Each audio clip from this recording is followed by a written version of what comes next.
Assalamualaikum warahmatullahi wabarakatuh. Halo Bapak Ibu Guru Hebat Indonesia.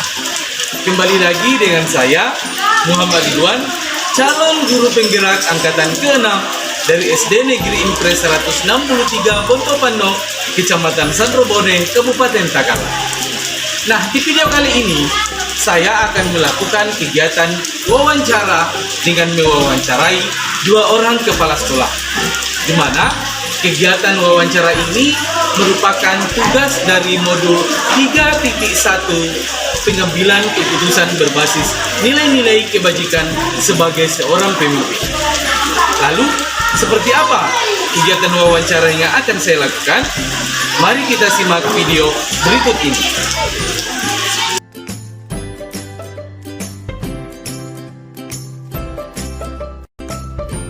Assalamualaikum. Waalaikumsalam.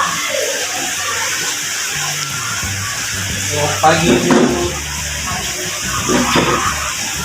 Bagaimana kabarnya hari ini, Bu? Alhamdulillah sehat.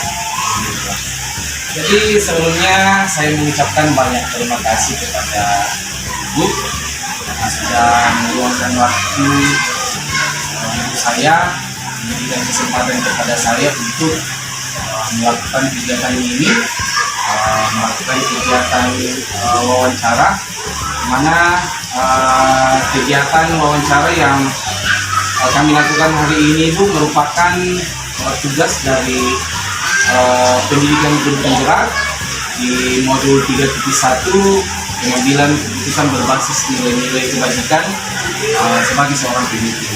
Jadi saya mengucapkan banyak-banyak terima kasih, Bu, atas waktunya hari ini. Bisa kita mulai ya, Ibu? Ya, bisa.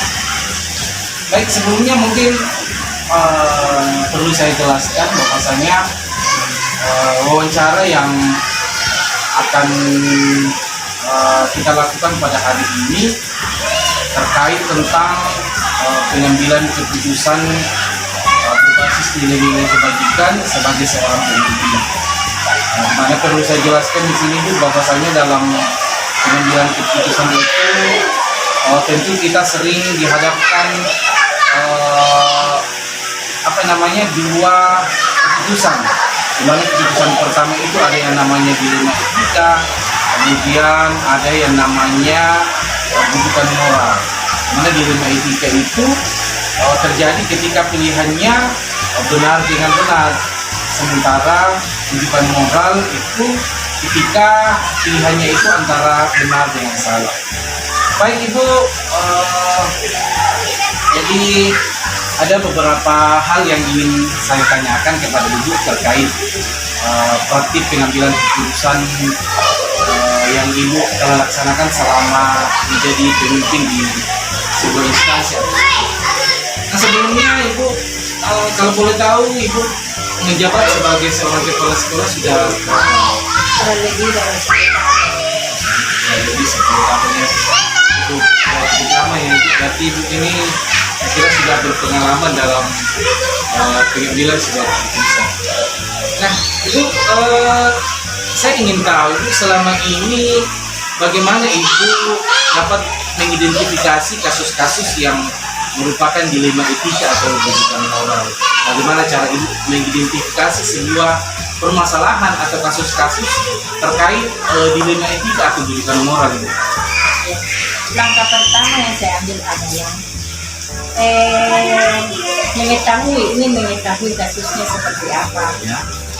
Selanjutnya dicari tahu siapa yang terlibat dalam kasus itu. Kemudian mencari fakta-fakta apa yang menyebabkan terjadinya suatu masalah. Setelah itu baru kita bisa mengetahui apakah kasus ini termasuk kasus dilema etika ataupun rujukan moral. Jadi selama ini cara Ibu mengidentifikasi suatu kasus atau permasalahan, Ibu memberitahu dulu ya kasus apa yang terjadi, kemudian mencari tahu siapa-siapa saja yang terlibat dalam permasalahan atau kasus tersebut. Kemudian selanjutnya ibu mencari fakta-fakta apa penyebab terjadinya permasalahan itu, baru setelah itu ibu bisa menentukan apakah ini kasus melanggar etika atau bukan moral. Seperti itu ya ibu. Iya. Baik ibu, pertanyaan selanjutnya, selama ini bagaimana ibu menjalankan pengambilan keputusan di sekolah, terutama untuk kasus-kasus di mana di sini dihadapkan dua kepentingan yang sama-sama benar atau sama-sama mengandung nilai kebajikan. Seperti itu.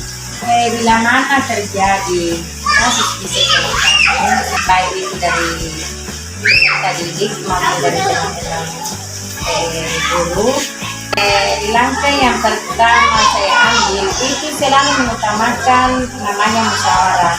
Kalau karena walaupun saya selaku pemimpin di sekolah ini, saya selalu berharap ada tim atau ada dari teman-teman yang selalu memberikan masukan atau saran-saran kepada saya untuk mengambil suatu keputusan yang tepat. Jadi sangat-sangat bisa saya katakan ibu sangat-sangat bijaksana, karena di sini dalam mengambil keputusan utamakan musyawarah. Berarti di sini perlu adanya kolaborasi antara ibu dengan teman-teman guru di sekolah ya bu ya. Baik, selanjutnya ibu, langkah-langkah atau prosedur seperti apa yang biasa ibu lakukan selama ini dalam mengambil dan menentukan sebuah keputusan? Seperti yang saya sudah jelaskan di atas bahwa bila mana ada kasus seperti ini selalu kita mencari tahu dulu apa masalahnya yang terlibat di dalam kasus itu, terus fakta-fakta apa yang memicu adanya kasus seperti ini.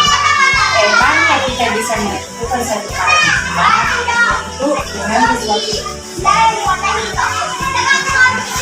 Berarti langkah-langkah yang dilakukan selama ini tentunya mencari tahu dulu apa sih kasus yang terjadi atau masalah yang terjadi, kemudian siapa yang terlibat dalam kasus itu, kemudian fakta-fakta apa dibalik dari kasus yang terjadi. Lalu setelah itu bisa menentukan paradigma dalam menentukan sebuah keputusan ya ibu ya.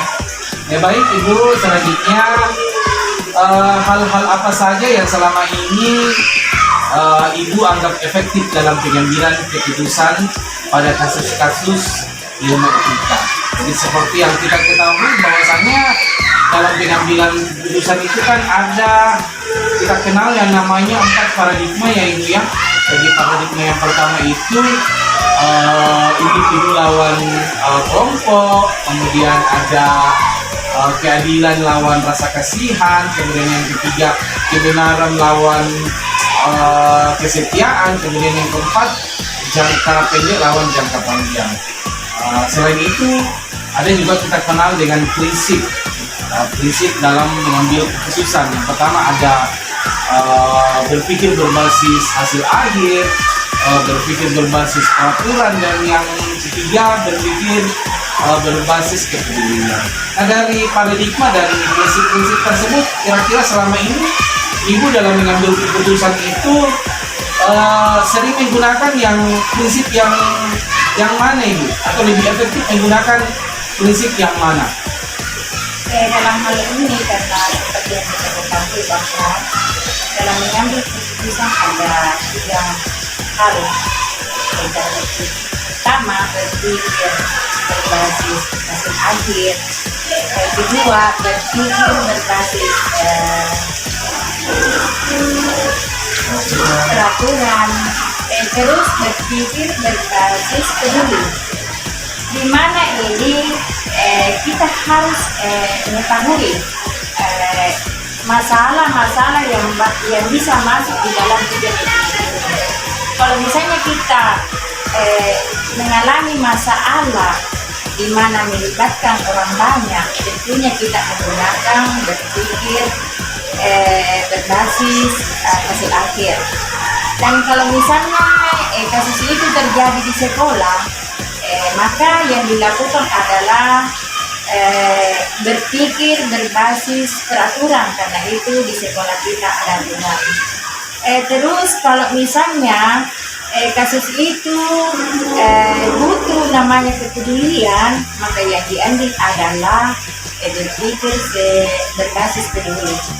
Jadi tergantung dari masalahnya atau dari kasusnya, seperti itu.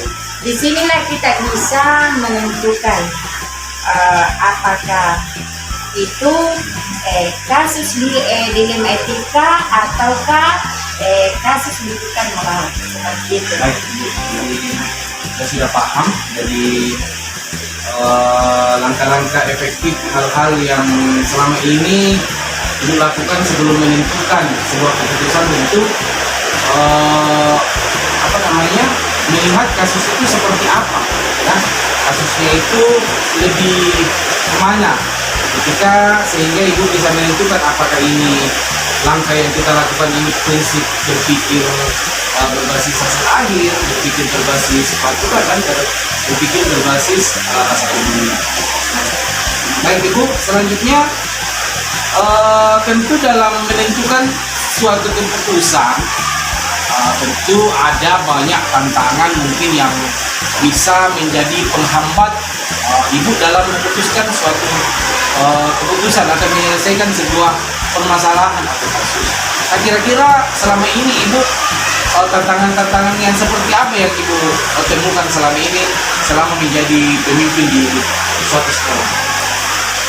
Tantangan yang sering saya hadapi adalah bila mana ada kasus yang hampir sama, di mana ada salah satu kasus yang diprioritaskan dan ada yang diujikan atau dianu, maka inilah menjadi tantangan buat saya yang bekerja di sekolah, di mana masalah ini tentunya tidak semua kasus bisa diatasi bersama.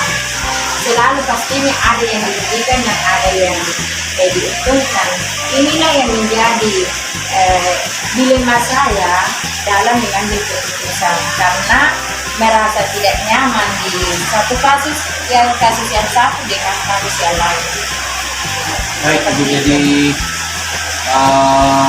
tantangan atau yang menjadi tantangan selama ini ketika ibu mengambil sebuah keputusan mungkin lebih ke ibu sering merasa tidak nyaman atau merasa bersalah ya ketika memutuskan suatu permasalahan atau mengambil sebuah keputusan, karena di satu sisi mungkin merasa bersalah karena merugikan satu pihak, dan di sisi lain ada rasa mungkin ada rasa nyaman karena pihak yang satu mungkin diuntungkan dari keputusan ini. Baik ibu. Nah selanjutnya selama ini ketika ibu menyelesaikan suatu kasus atau menentukan suatu keputusan, kira-kira selama ini ada tidak rentang waktu atau mungkin target waktu untuk menyelesaikan sebuah kasus atau permasalahan yang dihadapi di sekolah ini? Ya, tentunya tergantung dari masalahnya atau kasusnya. Kalau misalnya masalahnya itu dilema etika, itu tergantung dari masalahnya. Kalau misalnya kasusnya itu berat, maka butuh beberapa hari ke depan untuk menentukan suatu masalah itu. Tetapi kalau misalnya kasusnya itu agak ringan, maka keputusannya diambil dulu. Hari itu juga. Target waktu ya, berapa lama kasus itu selesai tergantung kasusnya berat atau ringan ya. Baik ibu. Nah selama ini dalam menyelesaikan sebuah kasus atau mengambil sebuah keputusan, ada tidak orang-orang yang terlibat membantu ibu dalam menyelesaikan sebuah permasalahan di sekolah? Ya tentunya ada, karena mengambil keputusan itu saya kira alangkah bagusnya kalau ada masukan-masukan atau saran-saran tentunya dari teman kita sendiri, dengan teman sendiri. Baik, lagi dan lagi di sini dibutuhkan kolaborasi atau kerjasama antara seluruh stakeholder di sekolah Ibu ya. Baik Ibu, pertanyaan yang terakhir, saya yakin selama ini di kurang lebih 10 tahun sebagai kepala sekolah itu pasti Ibu sering sekali menemui atau mendapatkan kasus yang beragam dan di mana Ibu dihadapkan pada dilema etika ataukah kedudukan moral. Bisa tidak Ibu menceritakan satu permasalahan atau kasus yang nyata atau real yang pernah Ibu hadapi di sekolah Ibu? Ya tentunya Pak. Salah satunya di tahun 2020 dulu pagi kami di sini tentunya begitu cantik. Di sini kita sudah memilih salah satu dari guru honor yang memang misalnya guru agama yang bisa menggantikan daripada guru honor ini. Dilemanya di tahun 2022 tepatnya di bulan Desember setelah ada namanya kepala sekolah dan guru, maka sekolah kami salah satu mendapat guru PNS, guru PAI PNS. Dan yang merupakan dilema buat saya karena ini masalah pembagian jamnya seperti apa. Karena pastinya butuh. Jadi langkah yang pertama saya ambil adalah pembagian tugasnya karena kebetulan ini belum guru PNS ini belum juga sertifikasi. Saya membagi jamnya itu kelas 4, 5, 6 dipegang oleh guru PNS dan 1, 2, 3 dipegang oleh guru honor. Langkah itu yang saya ambil.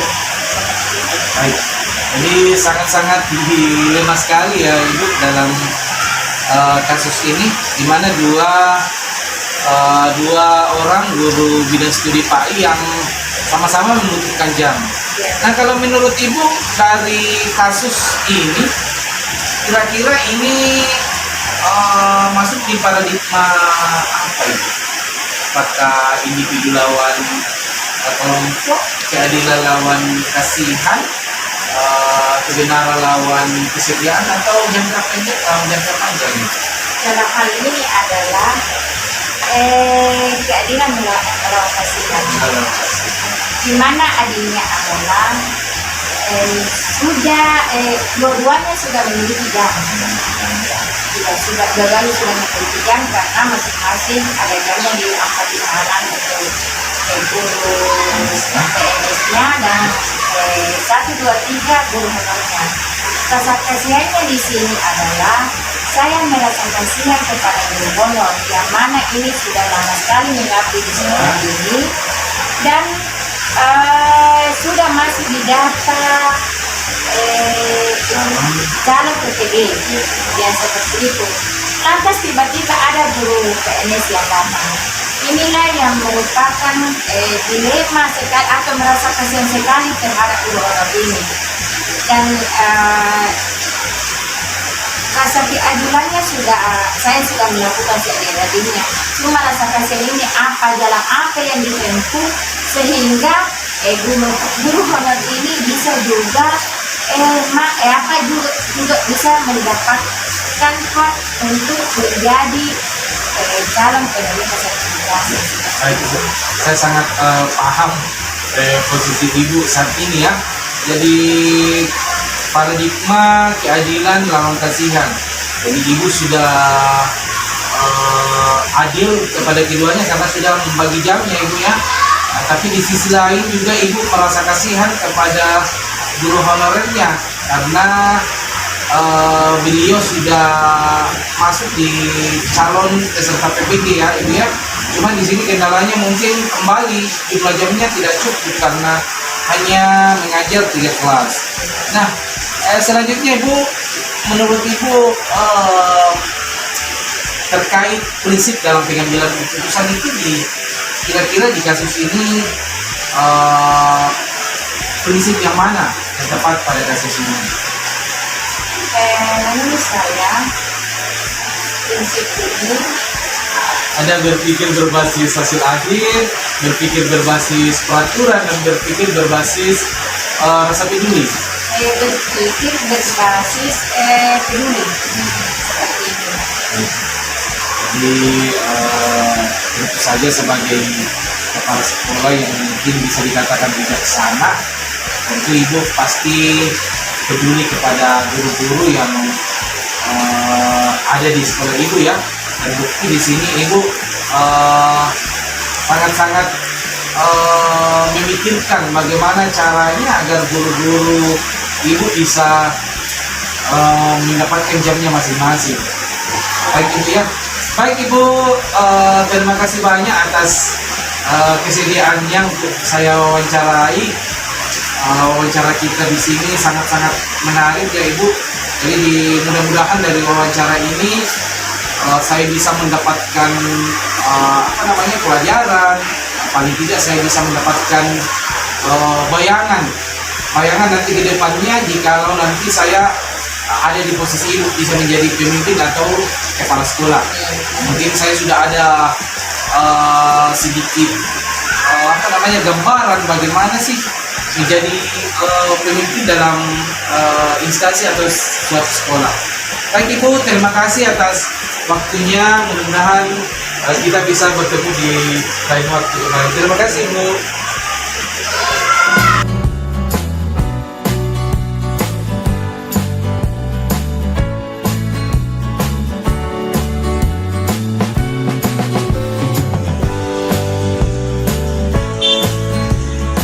Assalamualaikum Pak Syam. Waalaikumsalam warahmatullahi wabarakatuh. Bagaimana kabarnya hari ini Pak Syam? Insya Allah sehat. Jadi sebelumnya saya mengucapkan banyak terima kasih Pak Syam karena sudah diberikan waktu, diberikan kesempatan untuk datang ke sekolah Pak Syam untuk melakukan wawancara. Di mana wawancara yang akan kita lakukan pada hari ini terkait tugas kami Pak Syam di pendidikan guru penggerak, di mana pada modul 3.1 pengambilan keputusan berbasis nilai-nilai kebajikan sebagai seorang pemimpin. Jadi saya mengucapkan banyak-banyak terima kasih Pak Syam atas kesempatan atau waktu yang telah diluangkan kepada saya. Baik, bisa kita mulai Pak Syam. Sudah. Baik, jadi mungkin sebelum saya masuk ke pertanyaan, perlu saya sampaikan mungkin Pak Syam bahwasanya di dalam pendidikan kami di guru penggerak, khususnya di pada modul 3.1 itu pengambilan keputusan berbasis nilai-nilai kebajikan bagi seorang pemimpin, itu kita diajarkan bagaimana cara mengambil suatu keputusan. Dimana untuk mengambil satu keputusan itu ada disebut dengan, ada yang kita kenal dengan dilema etika, kemudian ada yang kita kenal juga dengan rujukan moral. Jadi dilema etika di sini ketika kita dihadapkan pada kita dihadapkan pada situasi di mana kita harus memilih, menentukan pilihan kita. Di sini ada benar lawan benar. Sementara rujukan moral di sini kita dihadapkan pada pilihan benar dengan salah. Baik, kalau boleh tahu Pak Syam menjabat sebagai kepala sekolah sudah berapa lama? Sudah 6 tahun lebih. Sudah 6 tahun lebih ya, lumayan sudah lama ya. Baik, selama ini bagaimana Pak Syam dapat mengidentifikasi kasus-kasus atau permasalahan yang merupakan dilema etika atau rujukan moral yang terjadi di sekolah Pak Syam? Dilema itu bisa terjadi pada murid dan guru. Misalnya pada terjadi pada murid, maka kita harus mencari penyebabnya. Caranya dengan cara mendatangi rumah orang tuanya, menanyakan kepada orang tuanya mengapa anak demikian. Setelah itu baru kita tahu apa penyebabnya, baru kita bisa menentukan langkah untuk penyelesaiannya. Seperti itu ya maksudnya. Jadi ketika Pak Syam menemukan suatu permasalahan di sekolah, anggaplah misalnya terkait tentang permasalahan yang dihadapi oleh siswa, langkah yang Pak Syam lakukan terlebih dahulu adalah mencari tahu permasalahan apa yang terjadi ya Pak Syam ya. Jadi mungkin caranya bisa mendatangi kediaman atau rumah dari peserta didik, mencari tahu apa kira-kira penyebab dari permasalahan tersebut sehingga bisa menentukan solusi dari permasalahan itu. Seperti itu ya Pak Syam ya. Baik, selanjutnya selama ini bagaimana Pak Syam menjalankan pengambilan keputusan di sekolah? Pengambilan keputusan saya jalankan dengan cara bermusyawarah dengan semua guru, dengan semua stakeholder atau semua warga sekolah yang dekat-dekat sekolah. Kita untuk bisa menentukan bagaimana tindakan yang kita ambil untuk penyelesaiannya. Baik, Pak Syam. Jadi selama ini dalam mengambil keputusan Pak Syam mengutamakan musyawarah ya. Musyawarah, atau bisa dikatakan di sini perlu adanya kolaborasi antara kepala sekolah dan rekan-rekan guru, bahkan seluruh stakeholder di sekolah ya Pak Syam, seperti itu. Dan tidak lupa juga masyarakat yang ada di lingkungan sekolah. Baik, selanjutnya Pak Syam, langkah-langkah atau prosedur seperti apa yang biasa Pak Syam lakukan selama ini dalam pengambilan suatu keputusan? Saya katakan dari tadi bahwa dalam mengambil suatu keputusan tidak semerta-merta bahwa kita kepala sekolah langsung mengambil keputusan. Kita harus meminta masukan dari semua teman guru atau bermusyawarah terlebih dahulu dengan semua yang terkait di sekolah ini. Kemudian setelah itu baru kita bisa menentukan langkah yang harus diambil berdasarkan hasil musyawarah itu. Baik, Pak Syam. Jadi yang saya garis bawahi dari pernyataan Pak Syam tadi, benar-benar di sini di sekolah sangat-sangat dibutuhkan adanya musyawarah dalam menyelesaikan sebuah atau suatu permasalahan. Dan selain itu mungkin menjalin kerjasama yang baik antara kepala sekolah dan seluruh rekan-rekan guru atau stakeholder yang ada di sekolah. Seperti itu kira-kira ya Pak Syam ya? Betul. Ya baik. Selanjutnya, hal-hal apa saja yang selama ini Anda anggap efektif dalam pengambilan keputusan pada kasus-kasus dilema etika? Di mana seperti yang kita ketahui bahwasanya dalam pengambilan satu keputusan itu kita harus memperhatikan beberapa hal. Yang pertama itu ada namanya paradigma dalam pengambilan keputusan. Jadi dalam pengambilan keputusan itu ada kita kenal 4 paradigma ya Pak Syam. Yang pertama individu lawan kelompok, kemudian yang kedua keadilan lawan kasihan, yang ketiga kebenaran lawan kesetiaan, kemudian yang keempat jangka pendek lawan jangka panjang. Selain itu ada yang kita kenal dengan prinsip pengambilan keputusan Pak Syam, di mana prinsip itu ada 3. Yang pertama berpikir berbasis hasil akhir, kemudian yang kedua berpikir berbasis peraturan, kemudian yang ketiga berpikir berbasis rasa peduli. Ya, baik Pak Syam.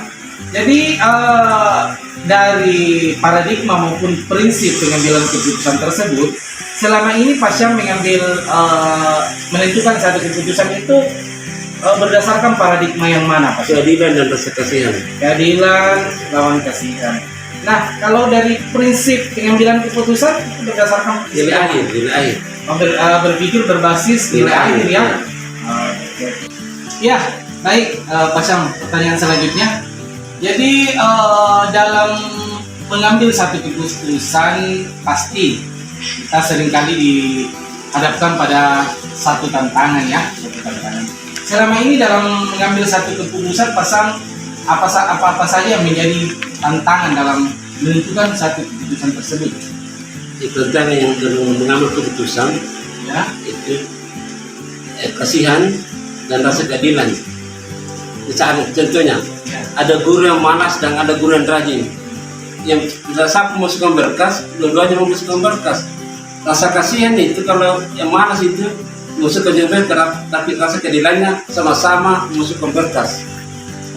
Namun pun saya merasa berat juga karena satu sisi yang malas masuk bisa juga bosan berkas, sedangkan yang lain juga inilah yang menjadi dilema karena saya susah menentukan. Saya mengerti Pak Syam. Nah,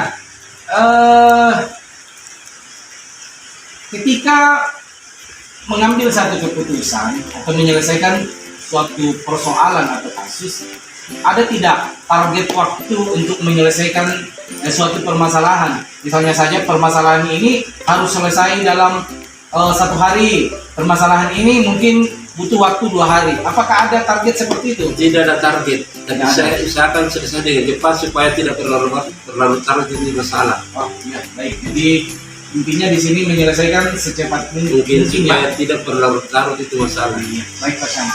Nah selanjutnya Pak Syam, selama ini ketika mengambil satu keputusan atau menyelesaikan sebuah kasus, ada tidak orang yang membantu atau terlibat Pak Syam dalam menentukan satu keputusan? Ada termasuk rekan-rekan guru di Ya. sekolah kami dan juga ketua komite serta warga di sekitar sekolah ini. Saya bisa berikan bantuan supaya menyelesaikan masalah itu. Ya, baik Pak Syam. Jadi selama ini pihak-pihak yang terlibat dalam menyelesaikan satu kasus di sekolah Pak Syam itu ada guru-guru, artinya seluruh stakeholder di sekolah ya, kemudian masyarakat yang ada di sekitar sekolah. Baik Pak Syam, pertanyaan terakhir, selama menjalankan kepemimpinan kurang lebih 6 tahun lamanya, pasti saya yakin Pak Syam sering sekali sudah sangat sering dihadapkan pada sebuah permasalahan atau kasus di mana Pak Syam di sini harus menentukan putusan tersebut, baik itu terkait dilema etika maupun bujukan moral.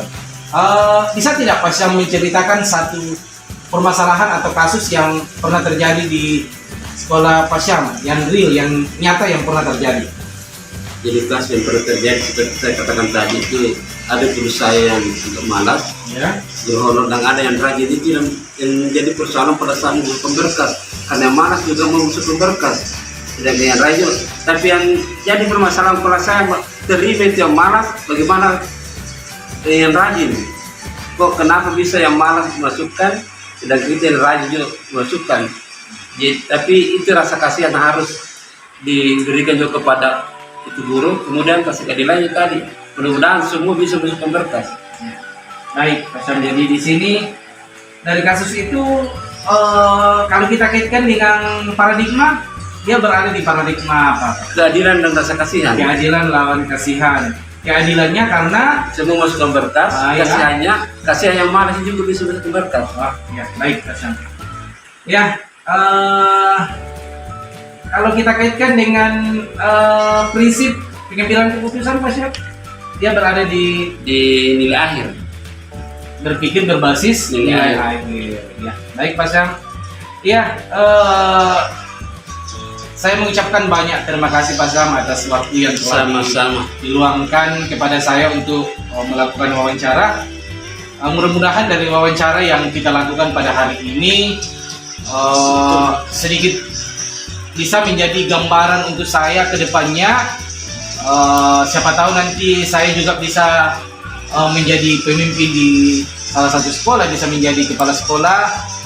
Paling tidak sudah ada gambaran kepada saya tentang bagaimana cara menentukan atau menyelesaikan satu kasus di suatu sekolah. Jadi sekali lagi saya mengucapkan banyak terima kasih Pak Syam atas waktunya.